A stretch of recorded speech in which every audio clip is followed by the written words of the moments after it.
Eu diria o seguinte, eu lembraria de uma frase do Freud que é muito boa nesse contexto, que é mais ou menos o seguinte: a razão pode falar baixo, mas ela nunca se cala.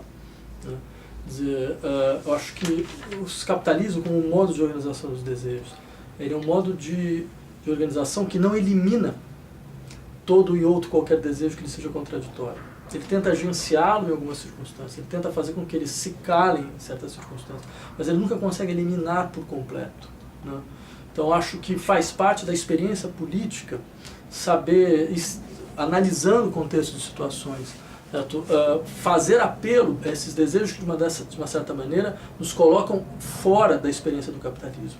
Porque eu insistiria muito nessa questão, quando você falar, tem um modelo de luta política que se dá no interior do capitalismo. Eu diria que essa ideia do interior do capitalismo, que é uma ideia que talvez valesse a pena ser melhor problematizada. O que significa estar exatamente no interior? Porque, de uma certa forma, nós não estamos totalmente no interior do capitalismo. Quer dizer, boa parte dos teus desejos de transformação, dos seus desejos de transformação, vem da ressonância de uma série de lutas, de uma série de demandas históricas de longa duração, de 200, 300 anos, que nunca foram completamente enquadradas e absorvidas dentro daquilo que a gente pode chamar das formas hegemônicas da vida capitalista.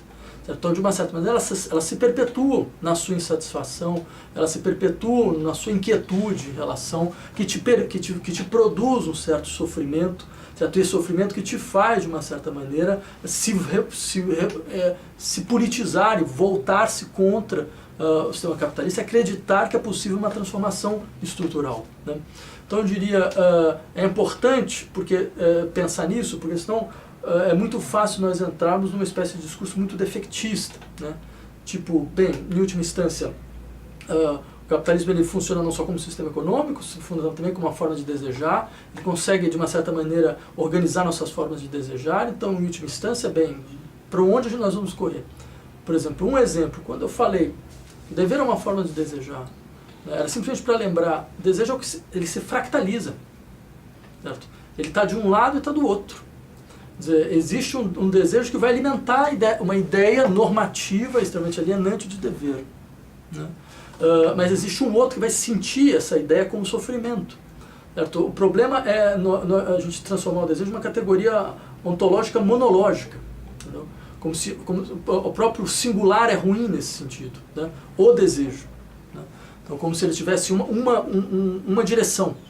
Ou você o ouve, ou você o coage. Né? Sem que você possa perguntar, então, peraí, mas de onde vem a força da coação? Porque tem que ter um desejo por trás dessa coação. Né? Tem que ter algum tipo de adesão. Né? Então, eu diria, o desejo tem essa natureza, ele se fractaliza. Né? Em disposições que muitas vezes são completamente contraditórias entre si.